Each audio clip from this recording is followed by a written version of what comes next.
నమస్కారం, చరణ్ టీవీకి స్వాగతం. రెచ్చిపోతున్న నార్సింగి మిల్లర్లు. మెదక్ జిల్లా చేగుంట నార్సింగి విలేజ్ రైస్ మిల్లులో రేషన్ బియ్యం దందా 3 పువ్వులు 6 కాయలుగా కొనసాగుతోంది. రైస్ మిల్లులో పీడీఎఫ్ బియ్యాన్ని తీసుకుని బీపీటీ బియ్యంగా మారుస్తున్నారు. కేవలం కిలోకు 18 రూపాయలకు తీసుకున్న రేషన్ బియ్యాన్ని బీపీటీ బియ్యంగా మార్చి 55 రూపాయలకు కిలో అమ్ముతూ కోట్లు గడిస్తున్న మిల్లర్లు.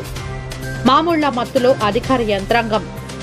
పట్టపగలు రైస్ మిల్లుల్లో రేషన్ బియ్యం రెండిన లారీలు ఉన్నా పట్టించుకొని రెవెన్యూ పోలీస్ అధికారులు. సీసీ కెమెరాల సాక్షిగా కొనసాగుతున్న రేషన్ బియ్యం మాఫియా. ఎదిరించిన వారిపై మెరుపు దాడులు చేయిస్తున్న అక్రమార్కులు. రేషన్ బియ్యం రీసైక్లింగ్ చేస్తూ కోట్లు సంపాదిస్తున్న మిల్లర్లు. నార్సింగి అడ్డాగా కొనసాగుతున్న రేషన్ మాఫియాలు. ఇక్కడి నుండి జహీరాబాద్ మీదుగా మహారాష్ట్రకు తరలిస్తున్న రేషన్ బియ్యం.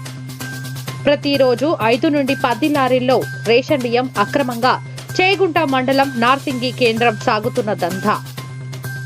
విజిలెన్స్ అధికారులు సైతం మాఫియా గుప్పెట్లలోనే.